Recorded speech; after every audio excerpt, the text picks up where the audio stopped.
All right, well, we are back here for the remainder of the Thursday night football contest. We had the stream going earlier, but there was an issue with the audio. We got the issue fixed. Another guy down.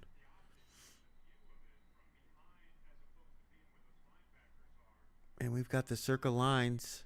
Obviously, the Texans are looking really good with that 5.5 right now. As I mentioned before, Steelers. I like the Steelers. I like the Jets, even though I don't think it's going to be part of my 5. You've got the New York Giants taking on the Lions. I think the Lions are the right side here. Although I don't know if this one will make the card, but we do know that the double-digit spread games are normally the ones that people tend to try to stay away from in this contest. So there's an advantage to taking a side in these games because at the end of the day, the public doesn't like to lay double digits. And when you have to choose 5 games, you're going to look for other opportunities. Like this one, the Patriots -6.5 against the Bengals. Are the Bengals going to have Joe Burrow back? Who knows if he's playing this week. We know that Jamar Chase is going to be out, though. He's suspended for 1 game. This Bengals defense is not very good, and the Patriots offense is. Patriots defense is playing well, and Mike Vrabel is an incredible head coach. So it's hard to not want to take the Patriots here, but I don't think I can get involved in this game. We don't know what we're going to get from the Bengals, and the Patriots have allowed teams to stay in contests, and they've won close games. I mean, they won against Atlanta but didn't cover, so there's, you got to take that into consideration here. Seahawks and Titans. This game is going to make the card. I'm laying the 13.5 with Seattle. Titans went into the bye, lost but covered the spread, but this is not the teams they were facing before the bye. Seattle off that loss to LA. I don't see how the Titans are going to score, and Seattle's going to put some points on this Tennessee defense. They're going to come out, probably play the best game they've played in a few weeks after that loss to Los Angeles, where Sam Darnold had 4 interceptions. So give me the Seahawks minus the 13.5. I see this as a 35-13 game. Vikings and Packers. I wanted to like the Vikings here, but J.J. McCarthy's inaccuracy in the passing game gives me concern. We do know that the Packers are slow to start games. They don't score a lot of points early, which could certainly give Minnesota an opportunity to stay in this game and even have a lead early on. Even if they don't win, they could potentially cover this spread. But J.J. McCarthy, as a quarterback right now, he's a little, I don't know, he gives me concern, especially going up against the Packers team. They won last week by 7 against the Giants on the road. Now they're at home. And Jordan Love has been better against the spread in the second half of the season. So this is when he starts to heat up. Colts and Chiefs, the best game of the weekend. Although this one's turning out to be pretty good, the Thursday night game.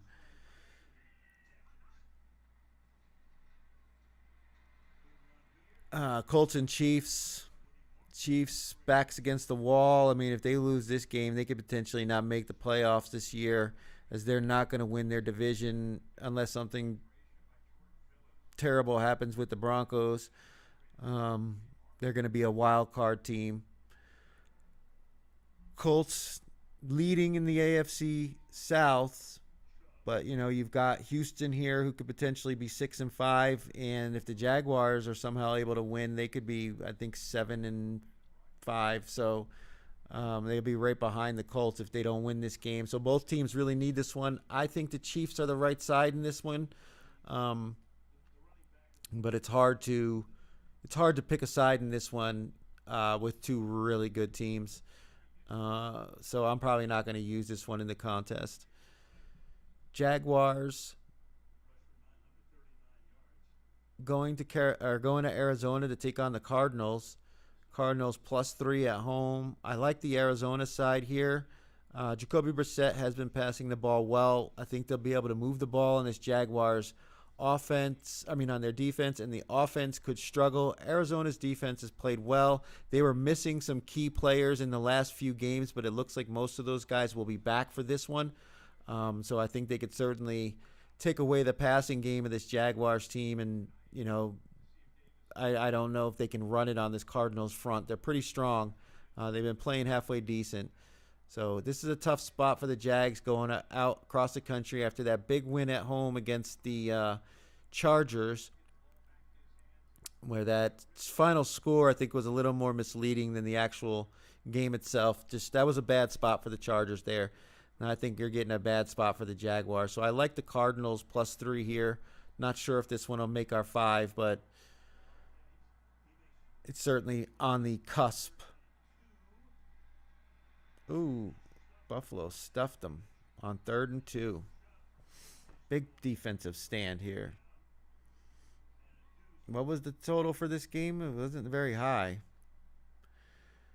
Browns and Raiders.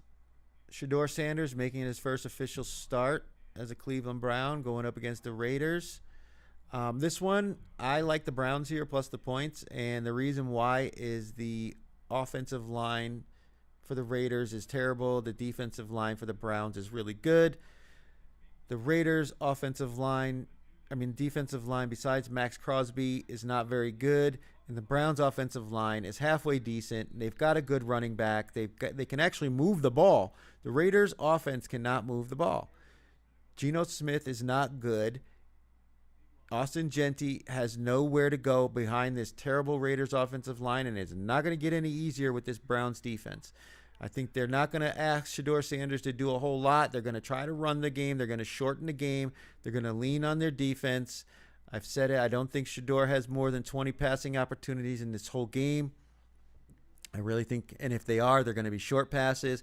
They're going to do everything they can to stop him from making mistakes and lean on their defense, lean on their special teams, which are better than the Raiders. So give me the Browns plus the 4. This one's going to probably make the Circa card because I don't think Cleveland's going to be very popular with everybody automatically writing Shedeur Sanders off after that tough game last week against the Ravens defense, which is really good. That is not the Raiders defense.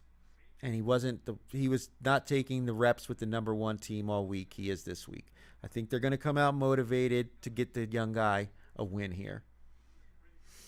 Falcons and Saints.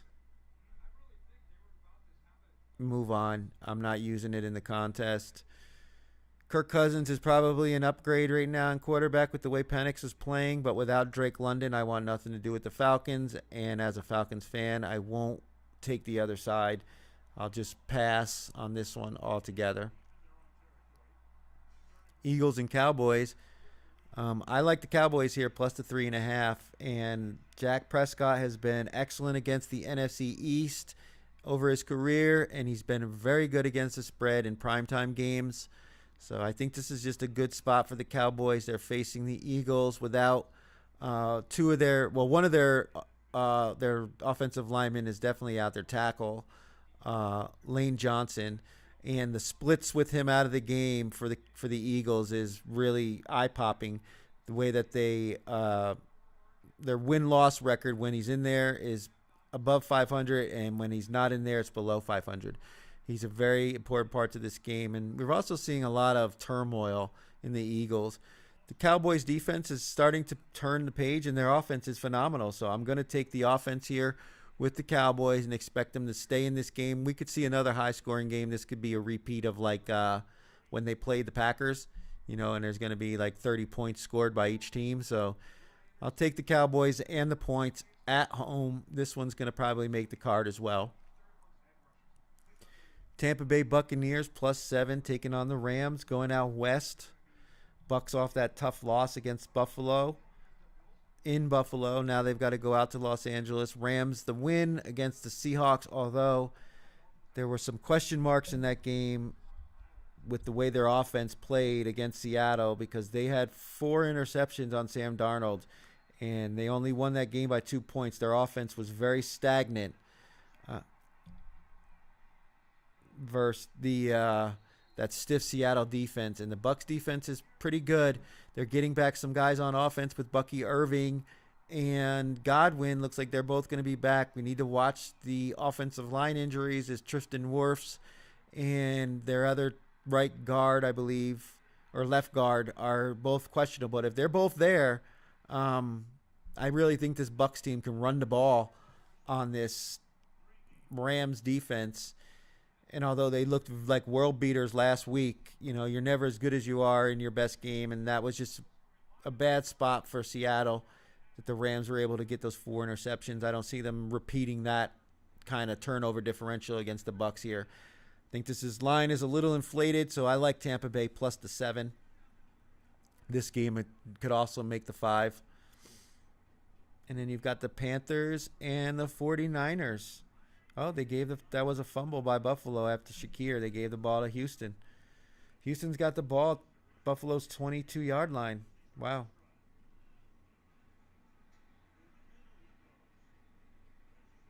They really got to score a touchdown here, because if they only kick a field goal and make it a 7-point game, they're going to lose. They're going to lose. And the Monday night game, Panthers plus 7 on the heels of the Tampa Bay Buccaneers for the NFC South lead, taking on the 49ers, who are also battling, but they're in that very tough NFC West division along with Seattle and Los Angeles. So even though they've got a 7-4 record or 7-3 record, they're not in first place in their division. They're still fighting for a wild card spot. So this is important to both of these teams, big time. But 49ers offense is looking like they're getting healthy. Their defense has played well considering they've lost so many key contributors. Meanwhile, the Panthers offense is playing well. They're taking steps in the right direction. Their wide receiver group is really playing well. Their rookie receiver, Ted McMillan, is playing outstanding. Rico Dowdle's running the ball. The offensive line looks good. Their defense is the question mark here. You never actually know what kind of performance you're going to get from this team. So it's hard to take a side here in this one. The 49ers have been good against the spread this year and have been good for us backing them. But I would say if you're going to take a side in this one, it would have to be the Panthers and the points. I think it's a little inflated with the way the 49ers, the score they put up against Arizona last week. But, Arizona put up a lot of yards in that game. They had turnovers and weren't able to get touchdowns, and those turnovers led directly to points for San Francisco. But yeah, I think the Panthers plus the points here are the right side. I don't know if this one will make our card, but it's definitely the side I would take. All right. Are they going to be able to score a touchdown here? First down inside the 15, and they gain no yards.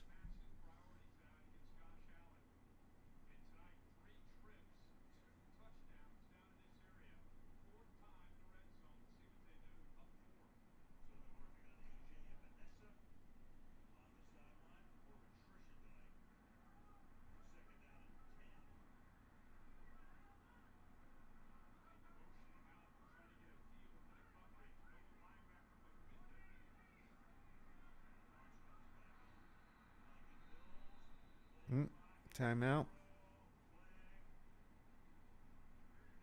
Oh, they called delay game. Damn, how do you allow that to happen, Coach? Come on, Coach, where are you?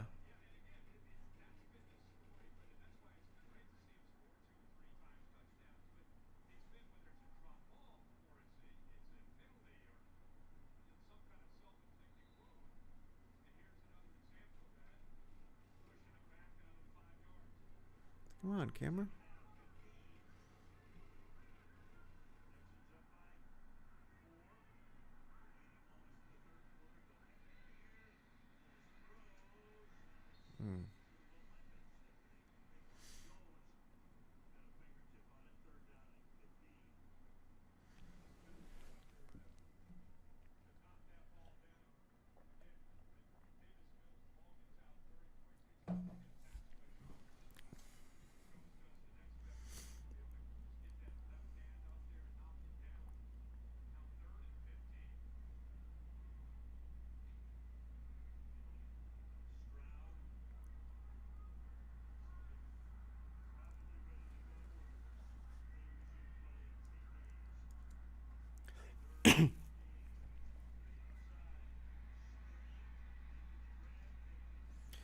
Well, hello, everyone, and welcome to the Week 12 NFL Contest Show here on Dead Money Sports.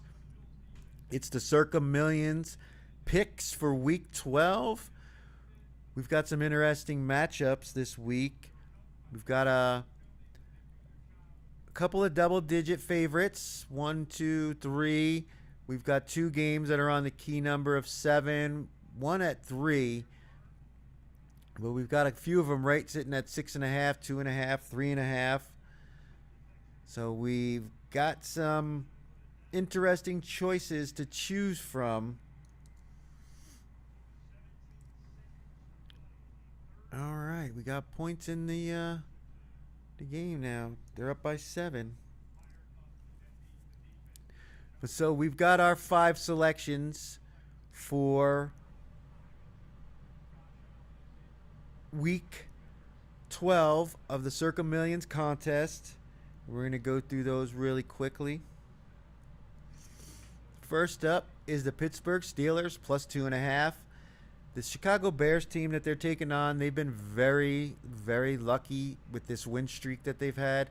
They've been trailing in like their last 4 or 5 games inside of 2 minutes before taking the lead. They've been really fortunate with the turnover differential at plus 16.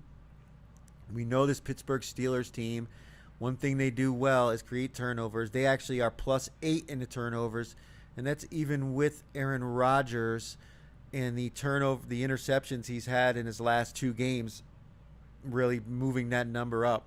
Otherwise, this would be a much better differential for the Pittsburgh Steelers. They've got 8 interceptions and 8 fumble recoveries on the year. So I really like the Steelers here. I think this is where the rubber meets the road for Chicago, and they're going to take an L. Their luck is going to finally, catch up with them, and they're just not going to be able to overcome the deficit. I think the Steelers, even with Mason Rudolph, if it's not Aaron Rodgers, are the right side here. Looks like they might have Alex Highsmith back as well. So the Steelers defense is going to be really, really ferocious up front. And I could certainly see them creating some turnovers with Caleb Williams. The way he can get loose with the ball, his ability to want to try to scramble around and make plays, he could certainly put the ball in harm's way. And we know this Bears defense has not been great other than the turnovers. They've really been, teams have been able to move the ball on them.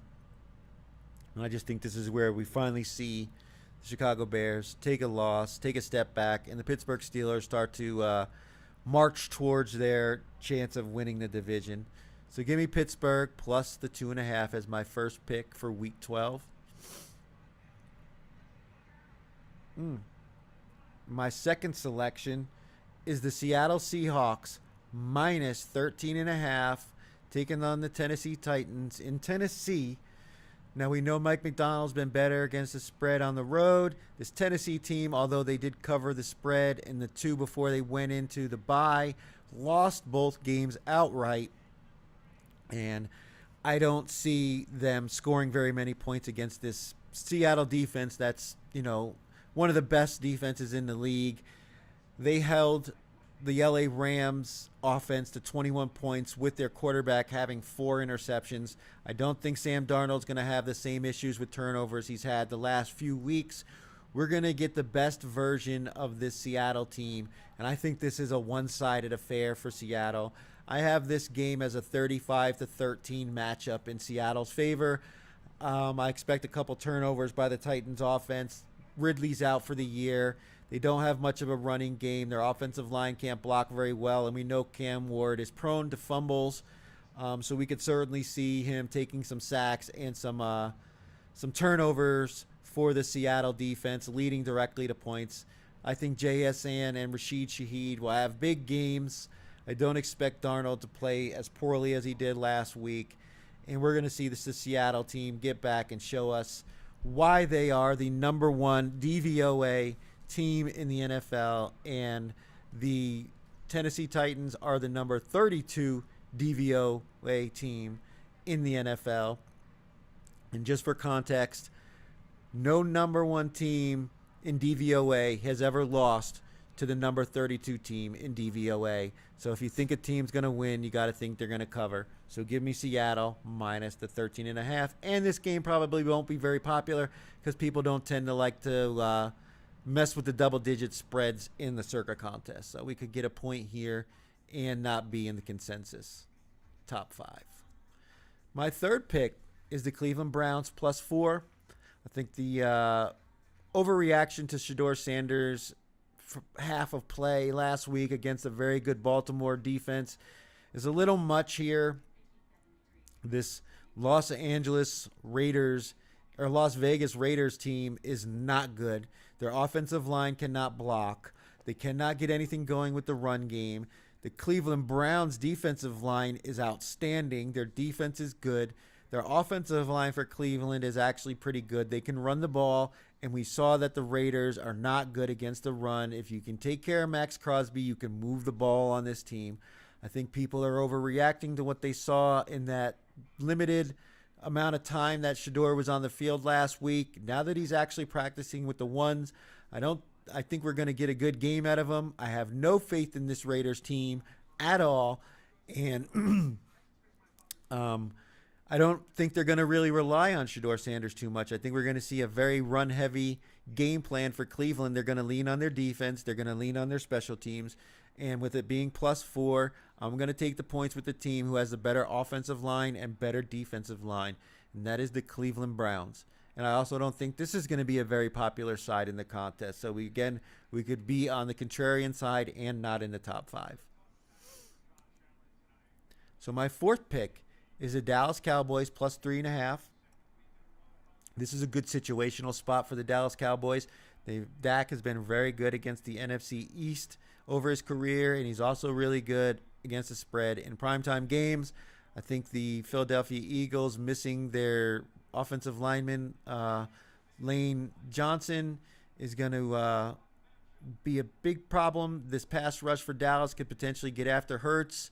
Saquon just hasn't looked like himself this year. And the passing game for this offense for Philly has not looked like it's, explosive self.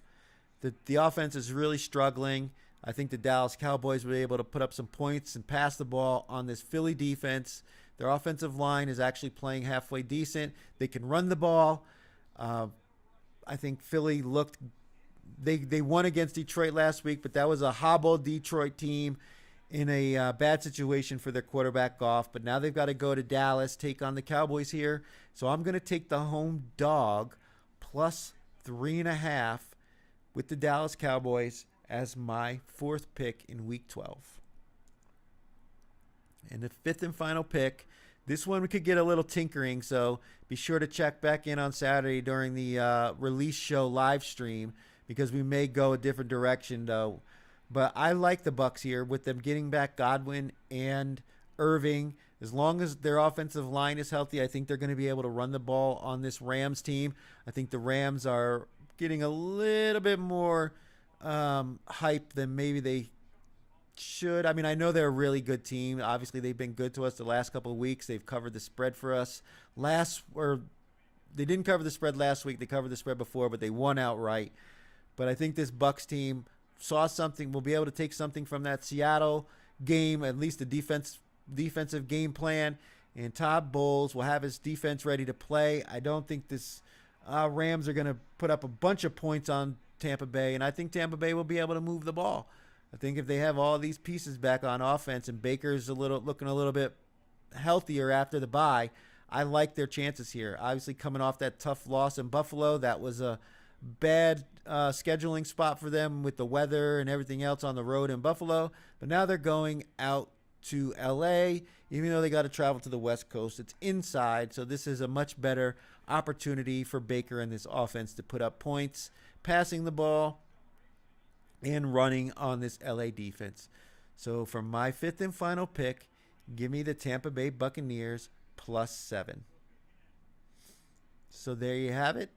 Those are my 5 picks for Week 12 of the Circa Millions contest. Now be sure to check back in on Saturday during the live stream for the selection show here on YouTube, as we'll be confirming what picks we have, although they'll already have been submitted by that time officially.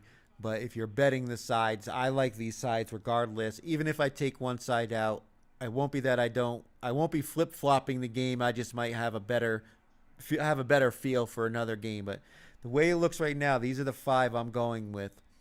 So it's Tampa Bay +7, the Dallas Cowboys +3.5, the Cleveland Browns +4. This is the stinky game of the week. Hold your nose. Don't even watch it. Seattle -13.5. I got this as a blowout. 35-13 Seattle over the Titans. Titans are going to go back to not covering spreads. They're playing the #1 DVOA team. They're not covering this one. This is a blowout.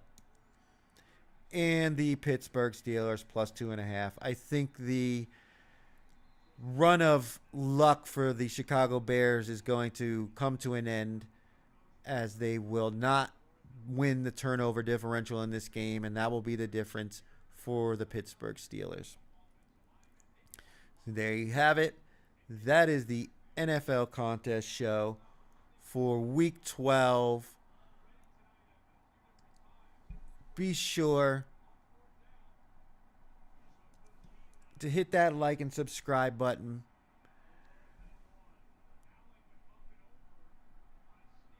And join us on Saturday for the live stream. And you can also join me on Monday nights after the Monday night football game for the late night at the lounge weekly recap and the next week's early line predictions and discussion overall. But all right. Oh.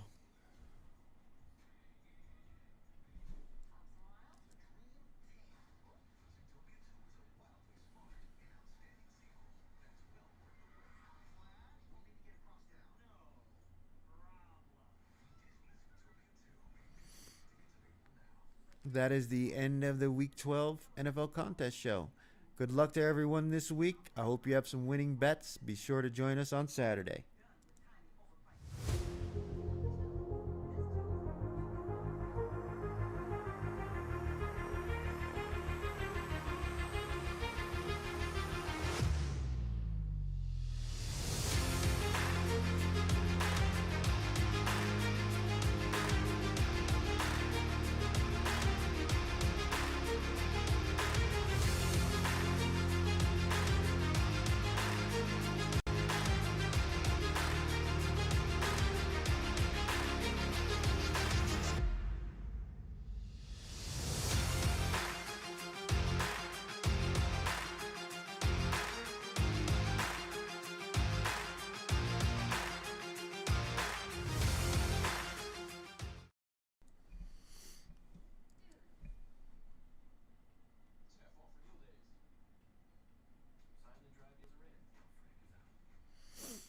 Well, all right.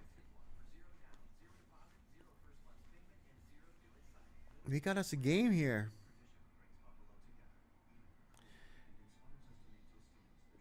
Man, again, we need some yards. We need at least one more reception for about 10 yards for Higgins. Dawson Knox, man, he just has not been involved after that first catch. Killing me here.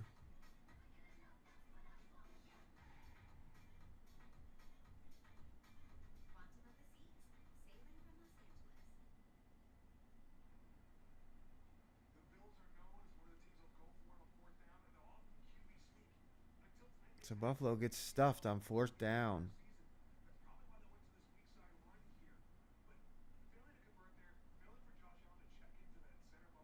Mm.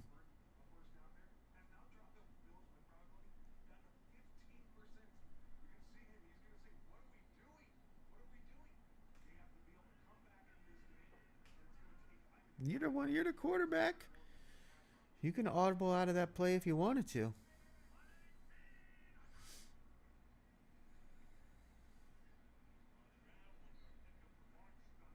I said this game has overtime written all over it, don't it?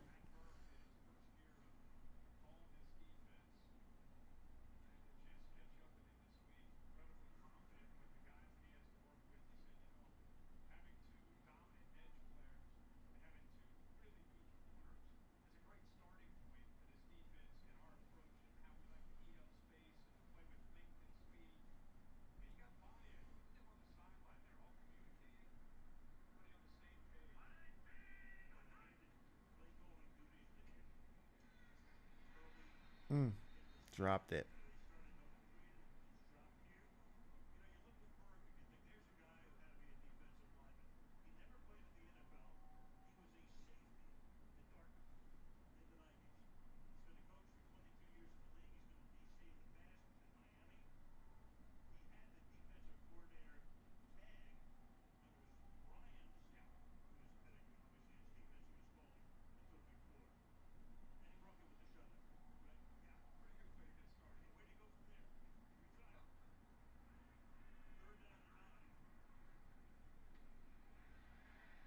Oh, did he get it past the line of scrimmage? I mean, I went out of bounds.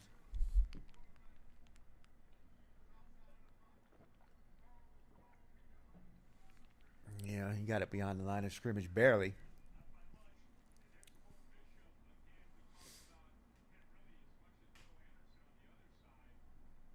Mhm. He literally threw it right at the referee. It's like if I get it past that guy, it's at least not a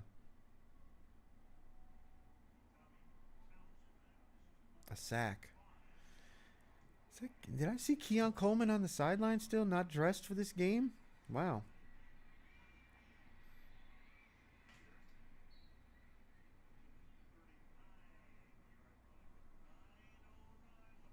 Yeah, he's not dressed for the game.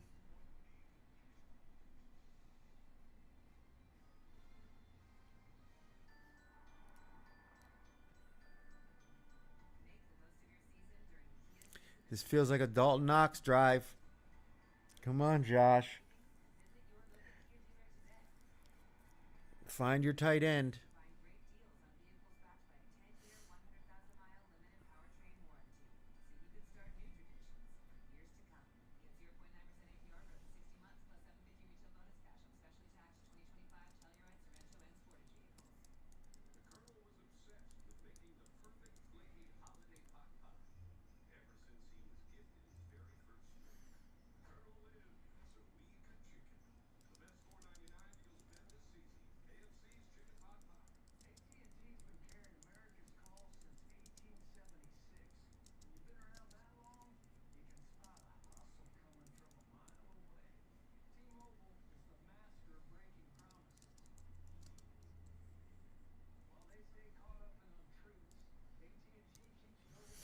I wonder how many entries are going to be on the Buffalo Bills. I say there's only going to be like 34. I don't think there's going to be a lot because Houston, they are the one of the best defenses, if not the best statistical defense in the NFL right now. So it was not the best opportunity to use them. That's for sure.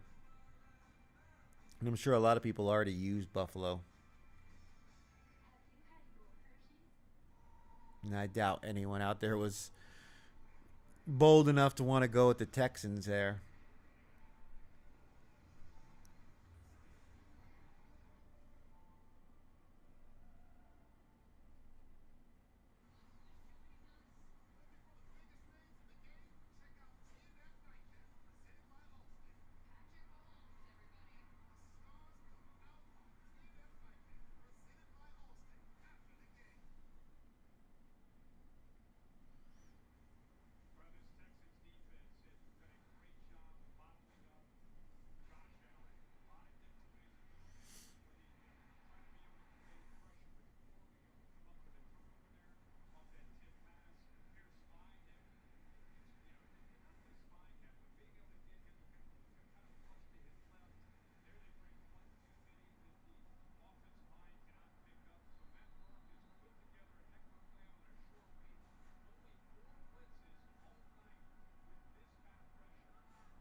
Damn, he's still going.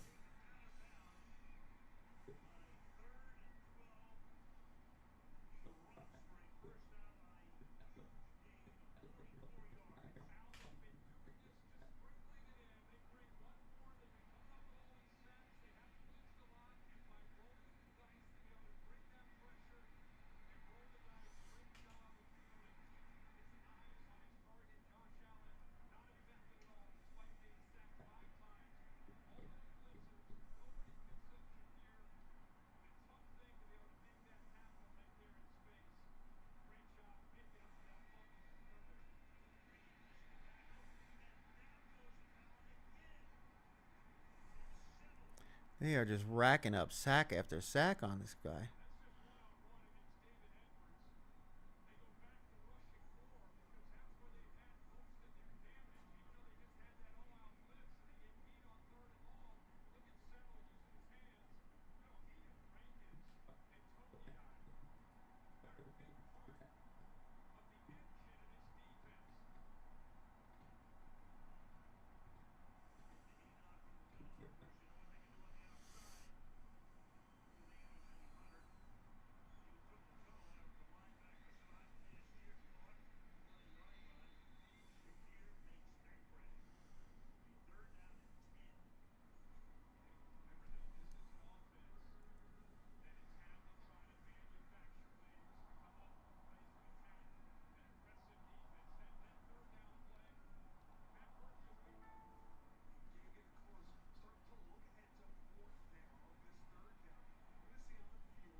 They're going for the field goal.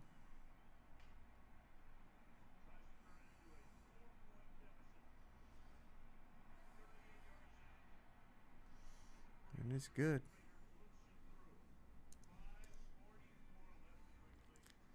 They cut into the lead.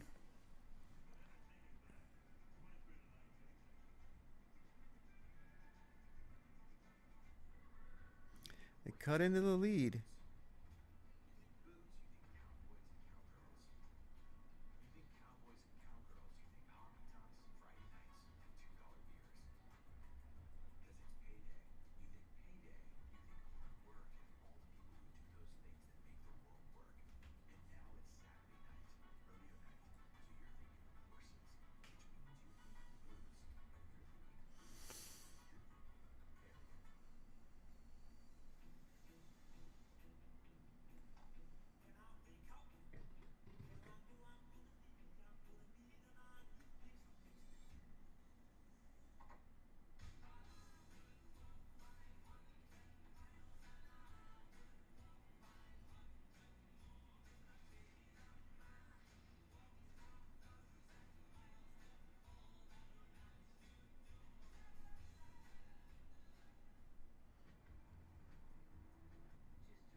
Now Dawson Knox got another reception. So he's at 2 now. And 14 yards, though, which isn't good.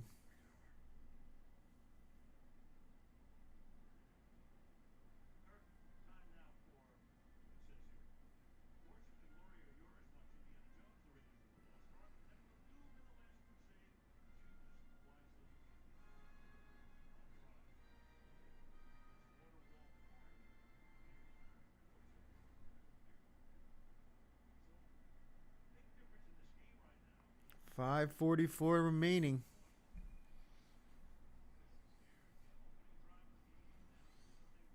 Yeah, the missed extra point earlier.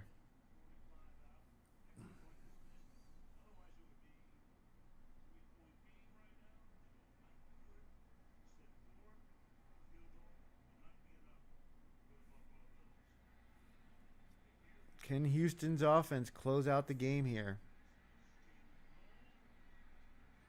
Oh, he's trying to make something, and he finally gets tackled.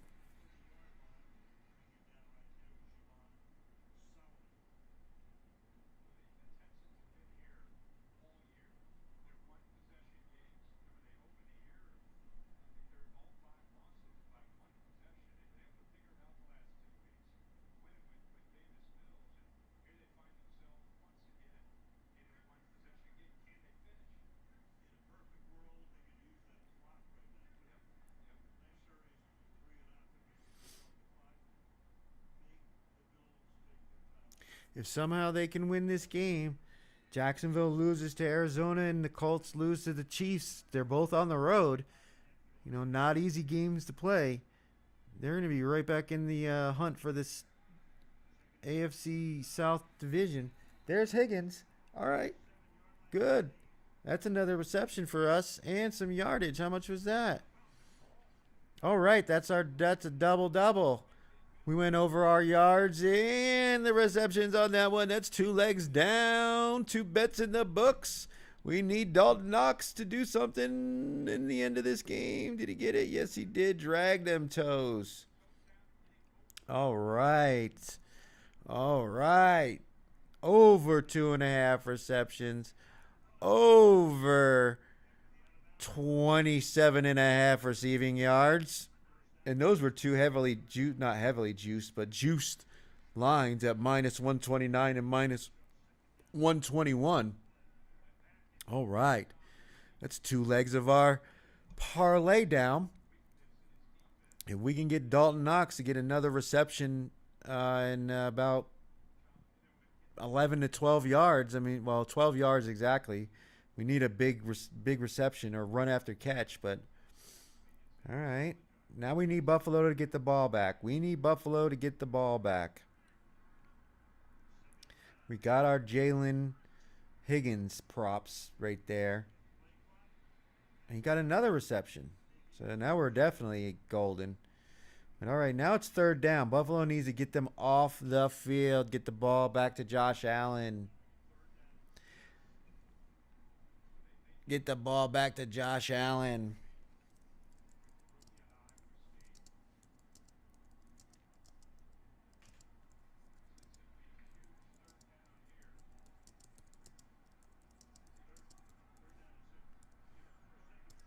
So does Buffalo go for 2 if they scored a touchdown? Or do they tie it up? All right, bring the heat. Nice tackle. 4th down. They're going to run the clock down, maybe call timeout, and then make a decision. If you go for it and you get it, you really put them behind the 8 ball, but they've got all 3 timeouts. If you don't get it, you give Buffalo the ball in ideal field position with Josh Allen knowing what he needs to win. So you got to make him go the length of the field. Your defense has been playing well for Houston. And know that your pass rush has been the best part of your defense. And Buffalo's going to be in pass mode the remainder of the game here. Look at that kick. Oh, he got it on the bounce and at least got some positive yards.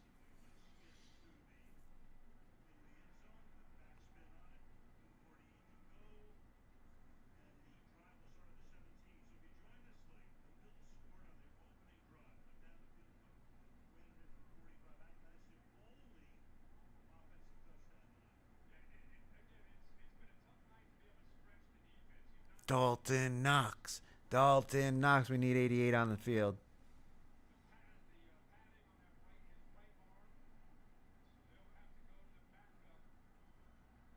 And oh, Knox is all the way out wide. Now they're going 3 wide on the left. And a little wheel route to Cook.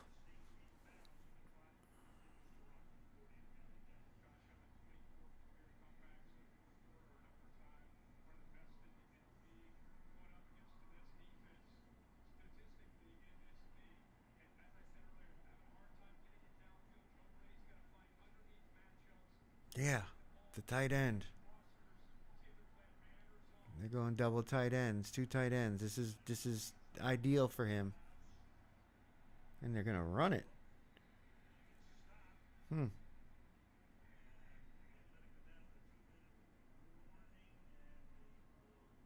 I didn't see that. I didn't see that coming. I didn't think they'd run the ball. It's just such an inefficient way to move the ball when you're that far away from the end zone and you need a touchdown.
Hmm.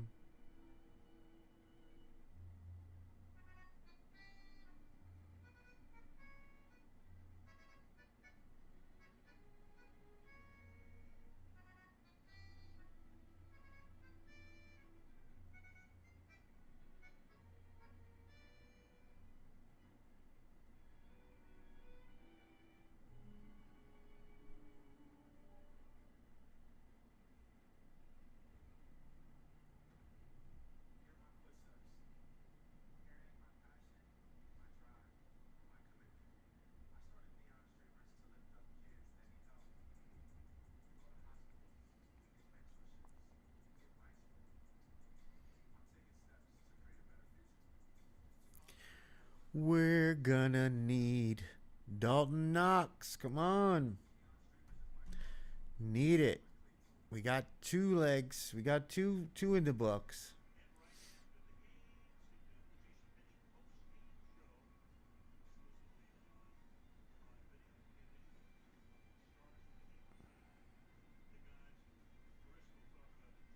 Looks warm there in Houston. It's cold as hell out here in Tahoe, man. It was snowing earlier. It's been snowing all day, but it's like right at that temperature where it's like doesn't really stick to the road. It sticks to the grass. But it was rainy and snowing all day. It's cold up here now.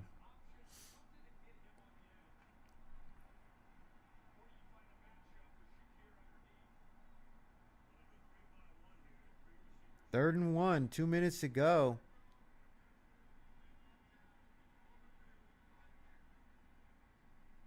What did he say? Oh,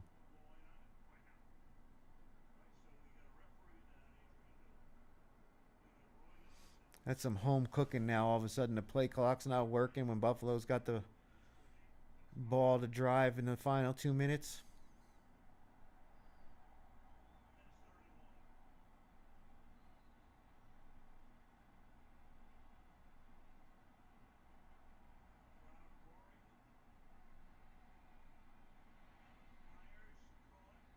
All right, first down by Shakir.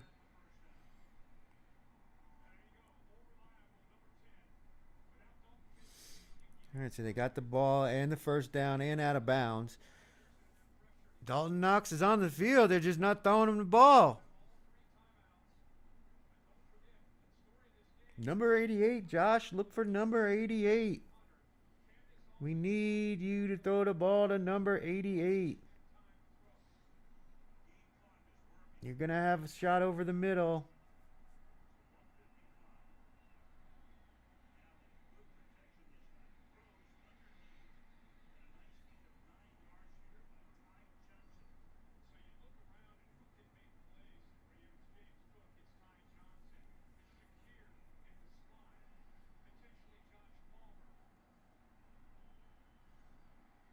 There we go. Well, that's a reception anyway. That's 3. We're not over our yards, though. We got 3 legs. 3 legs.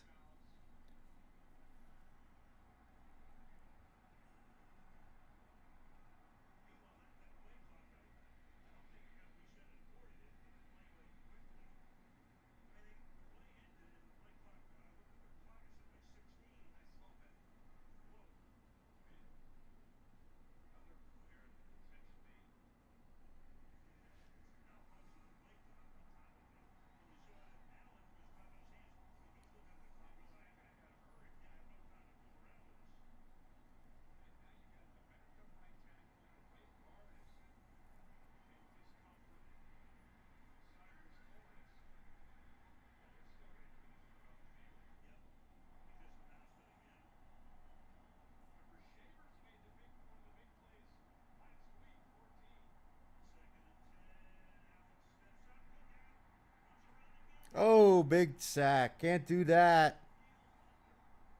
Can't do that, Josh.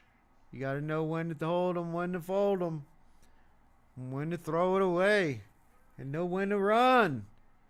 That was not the time to run. You had to throw that away and live for third down, man.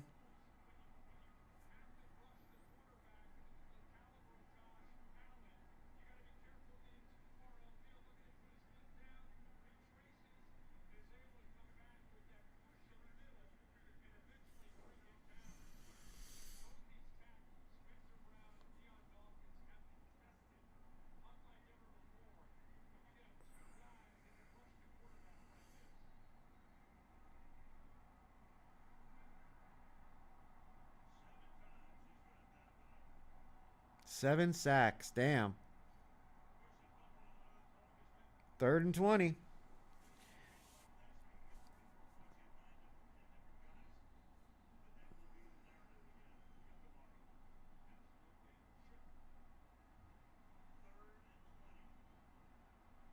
Knox lining up in the backfield.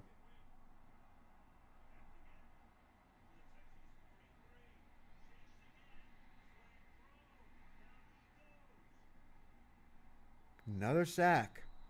Josh Allen's hurt again. There's a flag on the play.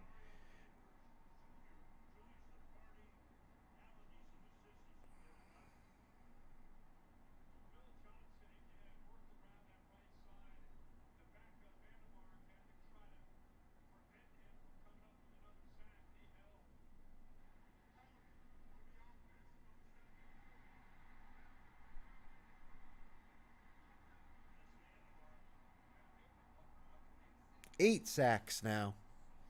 And now it's 4th and forever.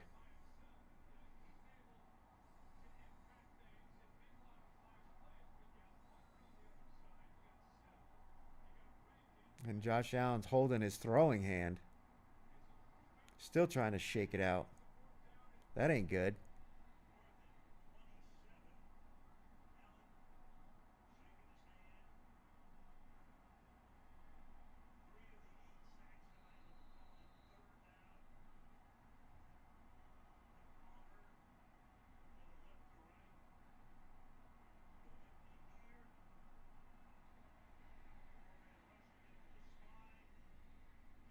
Oh, they got it. With the lateral play, they got it. Oh my goodness, they got it. They did the hook and ladder. They're hook and lateral. Oh my goodness, they ran a hook and lateral and they got it. You gotta be joking. They fell for like the oldest play. He's crossing. He's crossing. And pitches it, and there's just nobody there. Wow, they're all the way down to the 25-yard line of Houston. What a play on 4th and 27. Oh my goodness. And now Houston's calling timeout.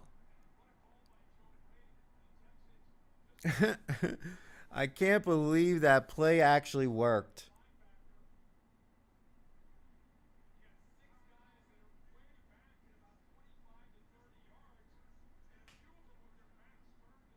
Unreal. 33-yard reception on that play.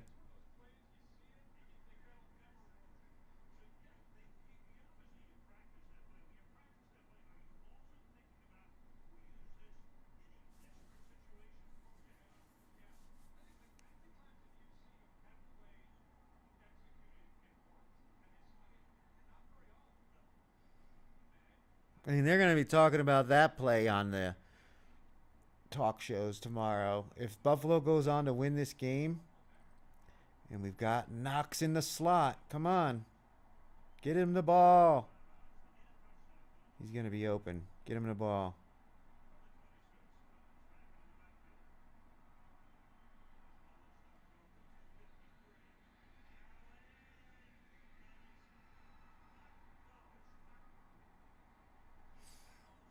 He caught the ball, but he was out of bounds. Gabe Davis, caught it, but was out of bounds. Knox was open down the seam, man. One. Oh, yeah, the left foot's clearly out of bounds.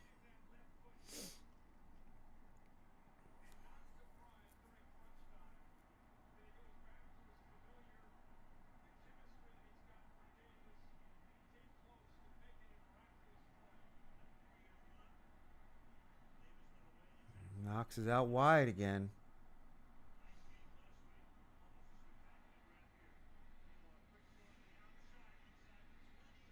He's just a blocker.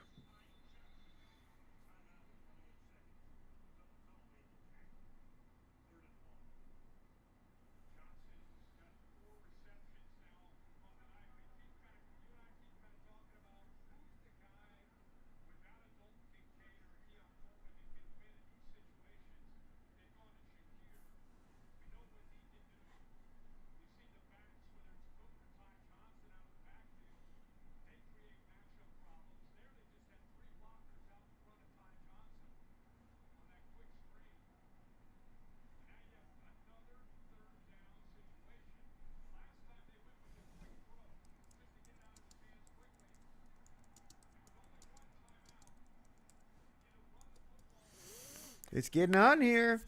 3rd and 1. 3rd and 1 from the 16. Now they bring somebody into the backfield, so they got 2 people in the backfield. Put them in motion, and it's knocked down. 4th and 1.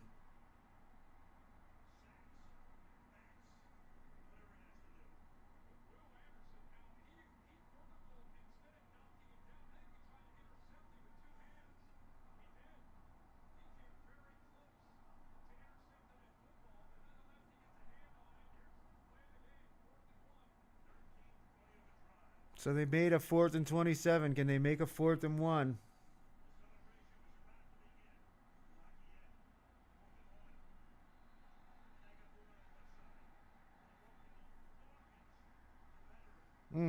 False start on Deion Dawkins, and now it's 4th and 6.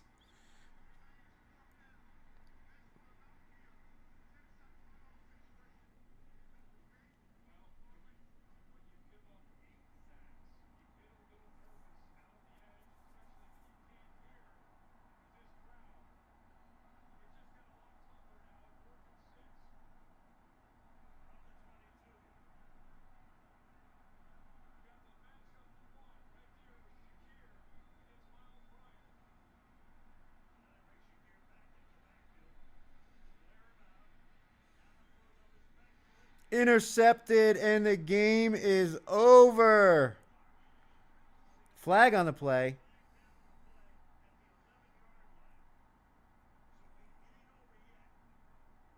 Flag on the play, and it looks like it might be on Houston.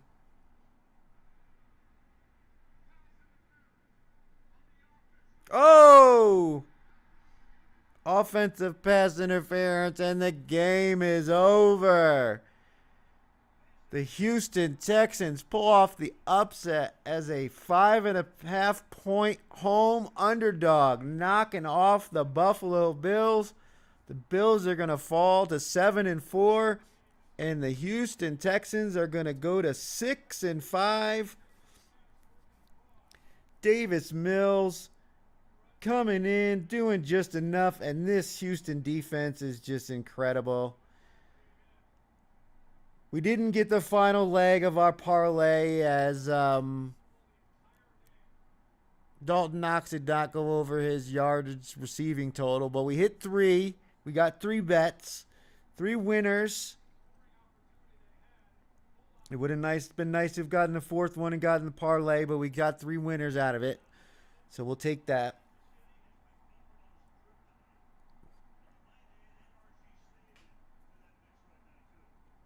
But that's the game, folks. That is the game.